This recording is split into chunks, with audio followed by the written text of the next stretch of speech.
అలాగే ఆత్మఘోషతో ఉంటున్నారని చెప్తున్నాం కదా. ఇలా ఆత్మఘోష మీదన మన వంశంలో మా తాతగారు అనేటువంటి ఒక స్థానం తీసుకున్న తర్వాత స్థానానికి ప్రాధాన్యత, అక్కడ ఆత్మకు కాదు, ఒక మాట చెప్పాలంటే. Okay okay.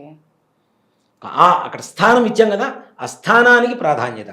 ఆయనకి చేయవలసినటువంటి చేయకపోవడం వల్ల కూడా వస్తుందని చెప్తున్నాం కదా. అవును అవును. ఇప్పుడు మనం ఇంట్లో పుట్టినటువంటి పిల్లలకు మనం అన్నం పెట్టకపోతే ఎట్లా ఉంటుంది? అట్లానే మన పూర్వీకులకు చేయవలసినటువంటి ఒక ధర్మం ఉంది, వాళ్ళు కూడా భోజనం పెట్టడం. అదే తద్దినం, అదే కర్మ. అలాగే ఈ లోపల చనిపోయినటువంటి వాళ్ళకి 60 సంవత్సరాల లోపల చనిపోయినటువంటి వాళ్ళకి ఏమవుతుందంటే ఆత్మఘోష. నిజంగా కంప్లీట్ లైఫ్ లీడ్ చేయకుండా చనిపోతున్నారు కదా అన్న, దానివల్ల ఆత్మఘోష కలుగుతుంది కదా. ఆ ఆత్మఘోష ఎవరి మీద పడుతుంది?